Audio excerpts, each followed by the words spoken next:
Mesdames et messieurs, bonjour et merci de nous retrouver sur ce plateau pour un spécial Midi Actu consacré à la présidentielle donc du 24 février 2019. Aujourd'hui, au lendemain de ce scrutin, nous allons ensemble essayer en tout cas d'analyser différents points concernant le vote des candidats, mais aussi le vote du côté de la population. Avec moi sur ce plateau, comme tous les lundis, Mame Cheikh Ndiaye, notre consultant en communication. Bienvenue à vous sur ce plateau spécial Midi Actu. Bonjour Léna. Alors, à côté donc à droite, aujourd'hui, une fois n'est pas coutume, nous avons également avec nous Monsieur Mame Sala Diordien. Il est aussi formateur en communication. Bienvenue sur le plateau de Midi Actu. Merci beaucoup Léna. Bonjour. Alors, donc, je vais faire honneur à notre invité et puis les téléspectateurs, ils savent aussi que la RTS2 a une vocation plus culturelle et sportive qu'en tout cas politique, mais actualité oblige. Aujourd'hui, donc, nous allons ensemble essayer de parler de politique, puisque hier, bien sûr, 24 février 2019, c'était le scrutin présidentiel. Alors, vous, Mame Sala Diordien, comment est-ce que vous avez vécu ce scrutin? Je l'ai vécu comme tous les Sénégalais, dans la sérénité. Ça a été une journée mémorable dans l'histoire politique, mais également dans la démocratie sénégalaise. Je pense qu'une fois n'est pas coutume au Sénégal, nous avons tous cette habitude quand même de voter, et que ce qui s'est passé hier, il faut simplement l'inscrire dans l'ordre normal des choses, dans une démocratie majeure comme la nôtre. Donc ça a été une belle journée. Ça a aussi été une occasion quand même pour les Sénégalais de montrer toute leur maturité, mais également leur devoir citoyen qu'ils ont accompli avec brio dans toute l'étendue du territoire. Donc ça a été une belle journée. Où est-ce que vous avez voté, vous, personnellement? Moi, j'ai voté à Thiès, et particulièrement au niveau de Keur Mame El Hadj, au niveau du bureau 5. D'accord. Alors, à tous les habitants de Keur Mame El Hadj à Thiès, à qui nous disons bonjour, Mame Cheikh, vous alors? Bon, aujourd'hui, on a deux Mame, Mame Cheikh Ndiaye, Mame Sala Diordien. Voilà. Mame Cheikh, où est-ce que vous avez voté hier? Moi, j'ai voté dans mon propre quartier, plus précisément au stade Demba Diop. D'accord. Oui. Donc, vous êtes un boy SICAP, comme on dit. Voilà, exactement. Et comment est-ce que vous avez vécu cette journée de vote? C'était très passionnant, hein, personnellement, parce que déjà, en tant que journaliste, c'était la première fois que je faisais une couverture médiatique dans le cadre d'une élection présidentielle. J'ai pu quand même faire le tour de quelques centres qui sont au niveau des SICAP, au niveau de Derklé, etc., échanger avec quelques personnes. Franchement, c'était riche en expérience. D'accord. Donc, vous l'aurez compris, aujourd'hui sur ce plateau, on va en tout cas tenter d'aborder cette question côté communication, aussi côté information. Et nous allons passer en revue, bien sûr, le vote des différents candidats, comme je l'ai dit à l'entame de cette émission. Et nous commençons tout de suite avec le candidat Macky Sall, bien sûr, qui a voté hier, 24 février, dans son fief à Fatick. Donc, on a vu que le vote s'est bien passé, en tout cas un peu partout dans le pays. Et à Fatick aussi, on a vu que quand même, c'est le candidat Macky Sall qui a quand même remporté dans son fief. Oui, il faut saluer quand même le professionnalisme de l'administration territoriale qui a organisé les élections sur toute l'étendue du territoire. Et globalement quand même, il faut se féliciter de ces résultats positifs. Le vote s'est bien passé dans toute l'étendue du territoire, même si également il faut remarquer qu'il y a eu donc certaines heures, mais qui sont normales, surtout lorsqu'il s'agit d'une élection présidentielle comme celle-ci, et qui a eu vraiment des enjeux énormes. Pour ce qui est quand même du fief du président Macky Sall, là où il a voté, les résultats, les premières tendances que nous avons montrent en réalité qu'il reste le maître incontesté au niveau de sa localité. Et cet état de fait, en fait, montre aujourd'hui qu'il y a un ancrage très particulier, très local, n'est-ce pas, donc, du vote des Sénégalais. Tout à fait. Que ce soit Macky Sall, le candidat Macky Sall, le candidat Idrissa Seck, le candidat Ousmane Sonko, de même que le candidat Issa Sall au niveau de Tataguine, tous, ils ont eu quand même à gagner au niveau de leur localité, à l'exception peut-être de quelqu'un comme Madi Kenya. Donc, ceci révèle aujourd'hui un certain ancrage, vous voyez donc très local, vous voyez donc du vote des Sénégalais, qui en réalité plébiscite d'abord le candidat au niveau de son fief, avant même qu'il ne le soit au niveau national. Donc, Mame Cheikh, on nous apprend souvent en communication ou aussi dans le traitement de l'information qu'il y a toujours cette loi de la proximité ou aussi de l'appartenance. On voit que pour la plupart, en tout cas, des candidats, les 4 sur 5, chacun a remporté le vote dans son fief, à l'exception, bien sûr, du candidat Madické Niang à Touba. Donc, est-ce qu'on peut revenir là-dessus? Le Sénégalais qui se sent vraiment appartenir à ce fief parce que son candidat aussi appartient à cette localité aussi, qui vote. Est-ce que c'est un vote par rapport au candidat ou par rapport à la localité que l'on représente? Moi, je trouve que c'est parfois beaucoup plus lié à la localité. Parce qu'il y a toujours ce désir d'appartenance, ce désir de montrer qu'on est fier de voir quelqu'un qui partage avec nous le même fief, la même localité, etc., aspirer à devenir, par exemple, président de la République. Donc, c'est quelque chose de vraiment essentiel. Il y a un concept qui est utilisé dans le cadre de la communication politique, mais aussi du marketing politique. On connaît tous le concept de démocratie, mais on parle maintenant de démocratible.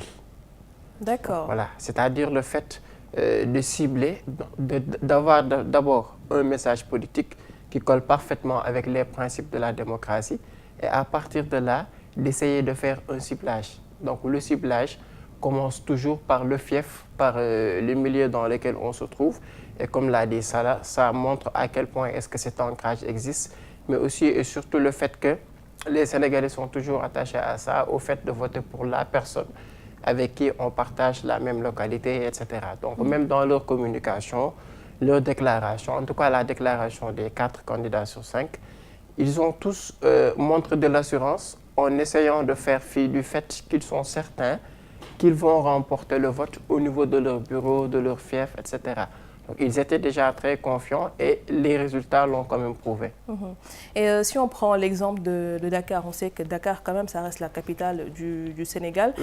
Ici, si on sait qu'il y a quand même un candidat, donc je veux carrément citer le président sortant, Macky Sall, qui a quand même remporté pas mal de districts ici à Dakar. On voit quand même que pour certaines localités, c'est quand même assez partagé. C'est partagé parce que la tendance n'est pas la même selon qu'il s'agisse d'une capitale ou d'une autre région. Donc à Dakar, c'est une ville qui a tendance à devenir dans quelques décennies une agglomération. C'est un endroit dans lequel la plupart des personnes se retrouvent, certains qui viennent d'autres régions, qui changent de lieu de vote, qui font tout pour voter à Dakar, etc. Donc les tendances sont souvent très partagées et on se rend compte que la plupart des candidats misent sur ça. La plupart communiquent sur le fait qu'ils ont une réelle volonté de détenir le maximum d'électeurs possible au niveau de la capitale parce que c'est vrai que c'est un enjeu politique important. Tout de suite, donc, Mame Cheikh vient de parler de communication. Donc, on parle bien sûr de communication politique. Il n'y a pas plus qu'une semaine, il était l'invité justement pour parler de cette communication politique. Vous l'étiez aussi il y a quelques jours sur le plateau de Tam Tam. Revenir un peu sur cette communication politique parce qu'il me semble que c'est quand même assez déterminant pour le choix du candidat. Oui, la communication politique quand même a été très déterminante aujourd'hui dans le choix des électeurs. Et comme l'a dit Mame Cheikh tout à l'heure, vous savez qu'il est important dans le domaine du marketing politique, lorsque nous proposons une offre politique, n'est-ce pas, donc aux citoyens, de bien cibler le segment ou bien les segments qui nous intéressent. C'est en fonction de cela également que nous allons déterminer le message qui va être délivré pour aujourd'hui vendre notre offre politique. Ce n'est jamais facile, c'est toujours difficile parce qu'il faut comprendre également qu'il y a des contingences culturelles, religieuses, sociales qui font aujourd'hui que des fois le message ne passe pas. Mais quoi qu'on puisse dire, les candidats quand même ont usé de stratagèmes pour pouvoir aujourd'hui délivrer un message très clair et qui a permis quand même à beaucoup de Sénégalais aujourd'hui de faire leur choix. Et pour corroborer tout ça, je vais vous dire qu'il y a 2 mois, par exemple, si on avait organisé les élections, il y a un candidat qui serait peut-être, qui sortirait peut-être en bonne position. Mais vous avez vu aujourd'hui, n'est-ce pas, donc la position qu'il occupe, c'est pour vous dire à quel point, des fois aussi, la campagne, lorsqu'elle est bien faite par le candidat, avec une bonne stratégie de communication, avec des messages qui sont très clairs Et si nous connaissons également le segment de population qui nous intéresse le plus, est-ce que ce sont les jeunes, les femmes ou bien les seniors? Et en fonction de ça aussi, nous pourrons déterminer le type de message qui est adéquat. Parce que donc, par rapport en tout cas aux tendances actuelles, on voit qu'il y a 3 candidats qui se démarquent en tête. Il s'agit du président sortant, Macky Sall, du candidat Ousmane Sonko et aussi du candidat Idrissa Seck. Et ça veut dire que quand même, ils ont quand même réussi leur campagne de communication. Ah mais oui, ce sont vraiment les 3 qui ont le plus impacté du point de vue communication, tant sur les supports classiques que sur les supports modernes. Tant au Sénégal que dans la diaspora Dans la diaspora. Donc ce sont vraiment les 3 candidats qui ont le plus investi dans la communication, même par rapport aussi à leur approche novatrice. Ce sont ces 3-là quand même qui ont damé le pion aux autres. Maintenant, pour revenir un peu sur le cas de Dakar, moi je pense que la percée de Dakar pour le candidat sortant peut s'expliquer du fait qu'il y a eu quand même certains ralliements qui ont également pesé sur la balance. Mais je suis comprendre que Dakar est un électorat de plus de 1 600 000 personnes. Tout à fait. Donc c'était prévisible quand même que le pouvoir déploie des moyens, des stratégies également pour conquérir, n'est-ce pas, donc la ville de Dakar. Donc, Mme Sall, tout à l'heure, vous avez parlé du dispositif pour l'élection. J'aimerais me tourner vers vous et parler du fait qu'on a quand même noté que certaines personnes, citoyens ou candidats, en tout cas, ou en tout cas militants, n'ont pas pu voter. Parce que soit c'était clairement marqué sur leur pièce d'identité que ces personnes ne pouvaient pas voter parce qu'elles n'étaient pas inscrites sur le fichier électoral, ou alors qu'il y a eu quelques difficultés en tout cas. Est-ce qu'on peut aussi revenir là-dessus? Parce qu'on sait que les cartes d'identité biométriques ont démarré depuis, en tout cas pour cette élection. Est-ce que c'est des choses à, en tout cas, prévoir? Parce qu'il y a les locales qui arrivent aussi, il y a d'autres élections qui vont arriver plus tard. Est-ce qu'il ne faudrait pas aussi se pencher un peu plus sur ça pour permettre un meilleur taux de participation? Oui, je pense que c'est quelque chose qui impacte toujours sur le taux de participation. Donc les personnes qui sont en charge de cette mission devraient voir comment faire pour remédier à ça. Il faut qu'ils proposent des solutions parce qu'on ne peut pas comprendre, par exemple, le fait que la personne ait sa carte et qu'il soit mentionné dessus non inscrit. L'autre chose aussi qui est un peu liée à ça, c'est le déplacement de certains électeurs vers d'autres zones. Bien qu'il y a eu sur Internet un lien qui a été envoyé à plusieurs personnes pour qu'on puisse vérifier si on a changé de lieu de vote ou pas. Mais beaucoup n'ont vraiment pas pris le temps de faire cela. Mme Sall me disait la dernière fois que 13 millions de Sénégalais sont sur les réseaux sociaux, mais est-ce que cela est encore suffisant? 10 millions, il me dit. 10 millions de Sénégalais sont sur les réseaux sociaux, mais est-ce que cela est assez suffisant? Est-ce qu'on a assez communiqué là-dessus? Voilà, le souci, je pense qu'on n'a vraiment pas assez communiqué là-dessus. Moi, par exemple, j'ai reçu le lien via WhatsApp et c'est par là que j'ai vérifié. Il y a le candidat Issa Sall du PUR qui revenait sur ça hier, qui disait qu'il y a eu beaucoup de personnes au sein de Tataguine qui ont été renvoyées à plus de 30 km, etc. pour aller voter. Et il a insisté sur le fait que malgré ça, ces personnes ne doivent pas être découragées, qu'ils doivent aller remplir leurs devoirs civiques, etc. Il reste à savoir maintenant si toutes les conditions sont réunies parce qu'une trentaine de kilomètres, c'est parfois assez éloigné. Donc, dans l'ensemble, ce sont des choses ce sont des problèmes qui doivent être réglés avant qu'on en vienne à des élections locales, sinon cela risque encore de se répéter. Et par rapport au taux de participation, quand même, cette année-ci, ça a été assez conséquent? Oui, assez conséquent. Je pense que pour les dernières informations qu'on a eues, si ma mémoire est bonne, nous étions à plus d'une cinquantaine, à plus de 50% de participation. C'est très intéressant parce que ce qui s'était constaté dans ce pays depuis 2000, c'est qu'avec le temps, le taux avait tendance à s'affaisser, à baisser tout le temps. On ne comprenait pas pourquoi. On avait parfois l'impression que les Sénégalais s'étaient détournés de la politique, qu'ils s'intéressaient à autre chose. Mais cette fois-ci, comme l'a eu à le dire Mme Sall, la tendance, l'enjeu est tellement important, tellement crucial qu'on s'est rendu compte que beaucoup sont allés voter. Mme Sall, est-ce à dire qu'aujourd'hui, le Sénégalais a conscience de son pouvoir, de son devoir aussi civique? Oui. En tant que citoyen, qui doit aller voter parce qu'il a quand même sa part de responsabilité dans l'avenir du pays? Oui, moi je pense que les Sénégalais quand même sont très matures à ce niveau-là. Depuis 2000, on a quand même assisté à un changement de mentalité, à un éveil des consciences. Aujourd'hui, les Sénégalais ont compris que le pouvoir, ce n'est pas seulement l'affaire des hommes politiques, mais eux aussi, en tant que citoyens, ils ont leur mot à dire. Et il faudrait aussi que la classe politique comprenne cela. que les citoyens vont jouer pleinement leur rôle dans la construction de la démocratie. Tout à fait. C'est ça en fait qui montre hier que massivement, comme l'a dit, n'est-ce pas, donc, Mame Cheikh, les Sénégalais sont sortis, ils sont allés voter sans pour autant même qu'il y ait, n'est-ce pas, donc, ici de grands heures. Mais non, il ne faut pas que la classe politique, n'est-ce pas, donc, soit devancée plus ou moins par les Sénégalais en matière de vision démocratique.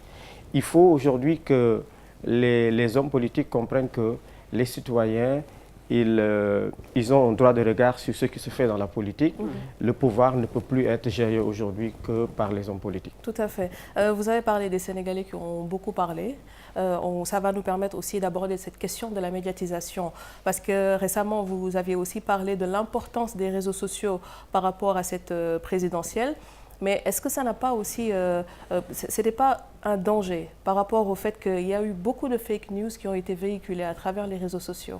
Bon, c'était prévisible dans un contexte où nous avons organisé des élections présidentielles où la progression, n'est-ce pas, donc, de la présence sur les réseaux sociaux des Sénégalais a beaucoup augmenté.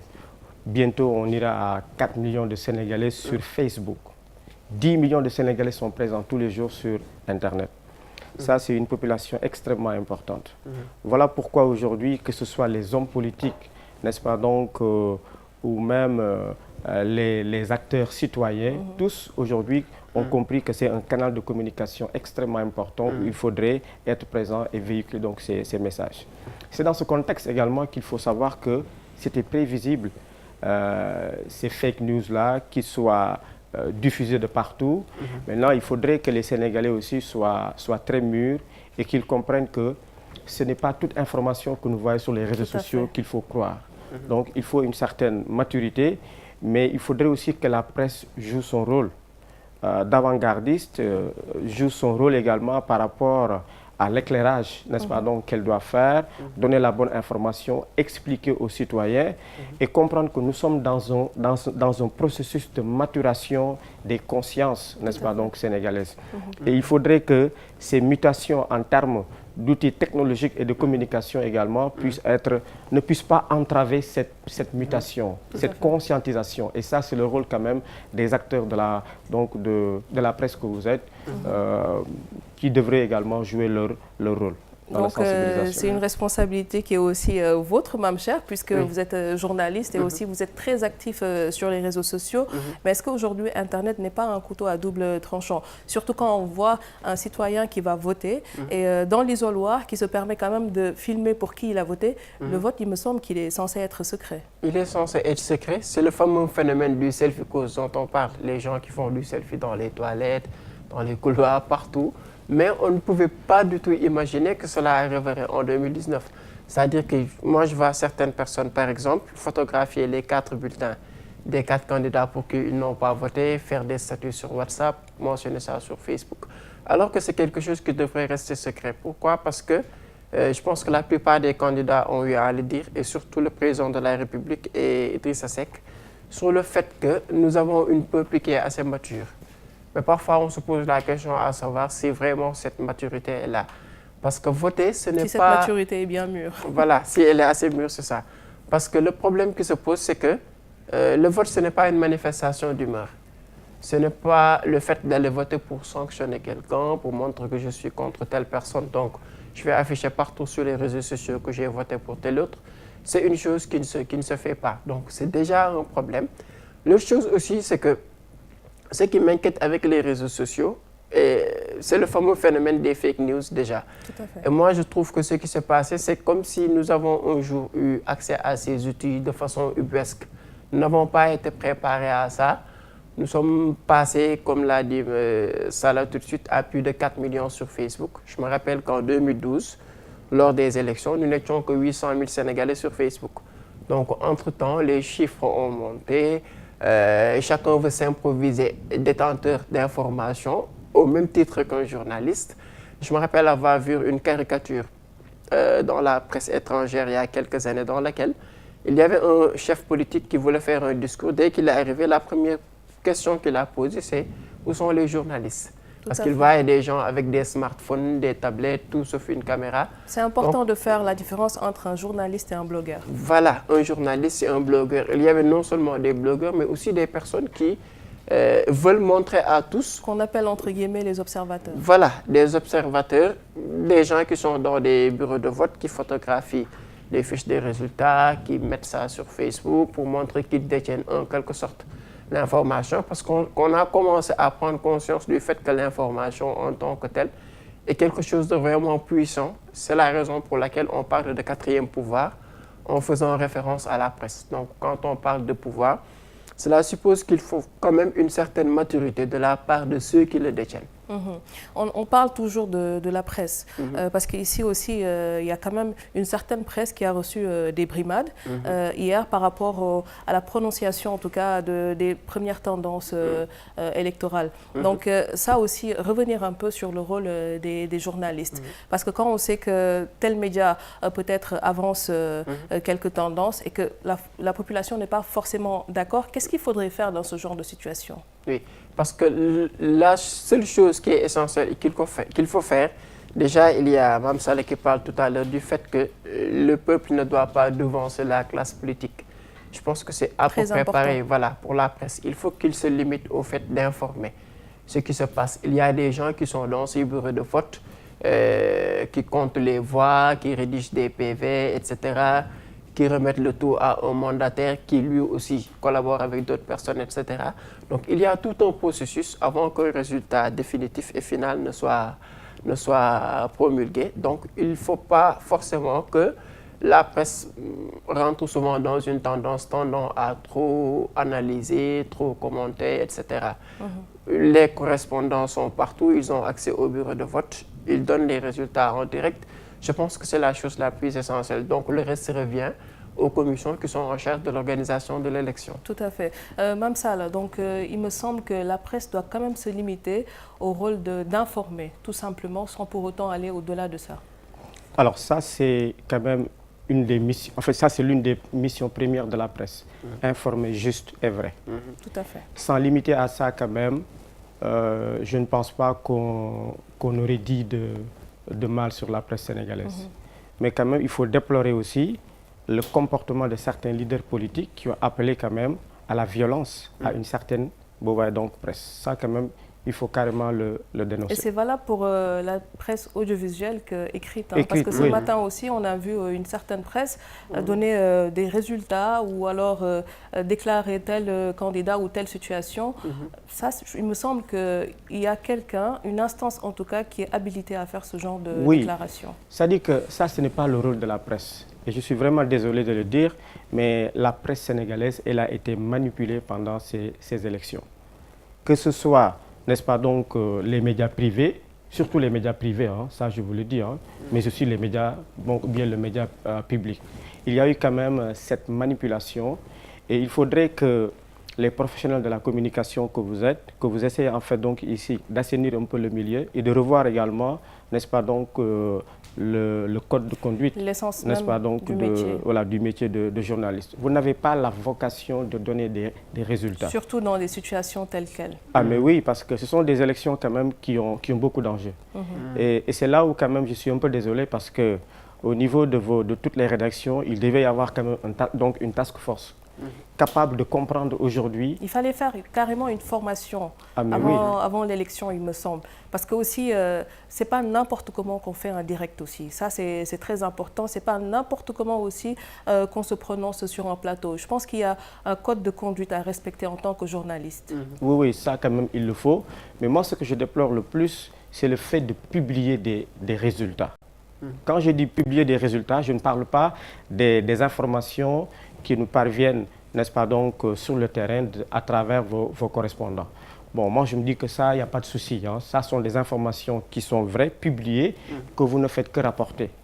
Maintenant, lorsqu'il s'agit de faire le cumul de l'ensemble de ces informations et de donner des pourcentages, n'est-ce pas, donc, de vote, moi, c'est là où, quand même, je me dis que la presse n'est pas dans son rôle.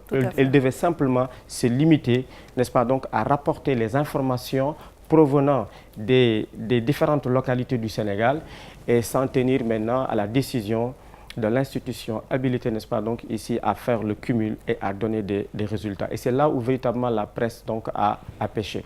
Mais par rapport à votre rôle de veille, par rapport à votre rôle d'informer, n'est-ce pas, donc juste et vrai, donc les citoyens, moi je pense que ça c'est une de vos responsabilités premières. Maintenant, jusqu'à vous substituer à une institution pour pouvoir aujourd'hui délivrer donc les résultats, ça quand même il faut le déplorer. Nous allons tout de suite terminer avec ça, mais avant cela, j'aimerais demander à Mame Cheikh, on parle de la presse nationale, mais il me semble aussi que la presse étrangère a été un peu taclée. Oui, elle a été un peu taclée, toujours pour le même phénomène. Hein. Bon, déjà parce que c'est très normal que la presse étrangère s'intéresse à une élection présidentielle. Mais il y a quand même une liberté d'expression, hein, parce que s'il y avait des élections en France ou en Allemagne, je pense que la presse sénégalaise aurait pu en parler. Oui. Donc ça reste quand même cette liberté d'expression qu'il faut respecter aussi. Oui, c'est très normal parce que nous aussi, nous ferons le nez sur les autres élections qui se passent à l'étranger.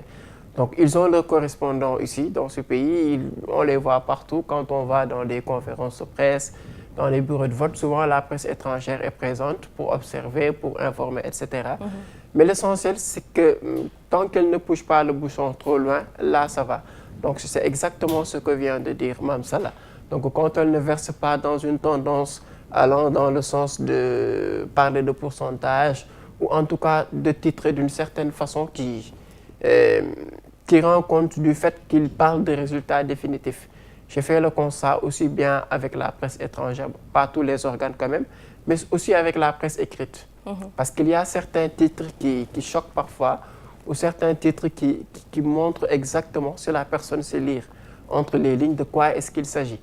Et malheureusement, il y a quelques années, dans la presse écrite, il y avait des personnes qui étaient spécialisées uniquement dans le choix du titre. Tout à fait. À la une. Ça, c'est très important. Ce n'est vraiment plus le cas. C'est ce qui est vendeur et c'est très important aussi. Voilà. Et les Sénégalais font aussi le revue de presse, entre guillemets, en regardant juste parfois les titres dans les kiosques. Voilà.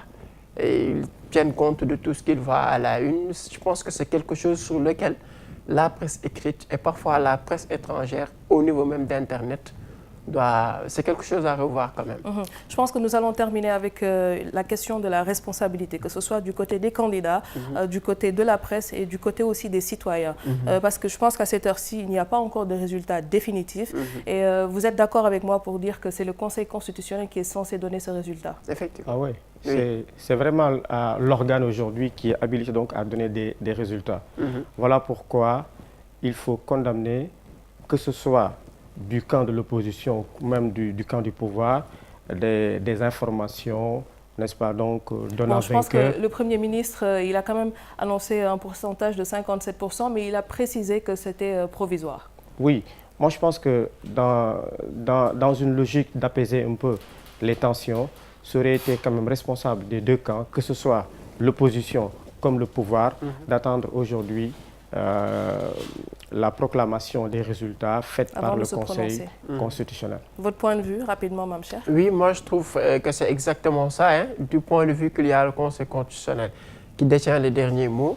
Donc tout ce qu'on dit jusque-là n'est que provisoire. Donc que cela vienne des deux camps, comme vient de le dire Mame Salah, c'est toujours quelque chose de provisoire. N'empêche, dans les déclarations des 5 candidats après chaque vote, on a senti avec chacun une certaine confiance en soi. Ils ont tous manifesté le fait qu'ils sont confiants, qu'ils savent qu'ils peuvent gagner, etc. Mais ils se sont beaucoup plus adressés au peuple. Donc c'est quelque chose de vraiment important. Le peuple, les citoyens, etc. C'est eux qui ont eu à manifester leur voix. Les chefs politiques ont communiqué, ont fait ce qu'ils avaient à faire, etc. Maintenant, il faut attendre que le Conseil constitutionnel puisse délivrer sur la fin. Très bien. Merci beaucoup, Mame Cheikh. Je te remercie, Léna. Merci beaucoup à vous aussi, Mame Salah Diordien. Je rappelle que vous êtes formateur en communication également. Merci beaucoup. Voilà, donc c'est la fin de ce numéro spécial Midi Actu. Juste adresser aussi ce message à la population, quelle qu'elle soit, qu'il faut quand même contribuer à apaiser le climat social parce que quoi qu'il advienne, c'est le Sénégal qui gagne. Et c'est sur cette note d'ailleurs que nous nous quittons. Nous revenons, Inch'Allah, demain pour un nouveau numéro de Midi Actu. D'ici là, portez-vous bien.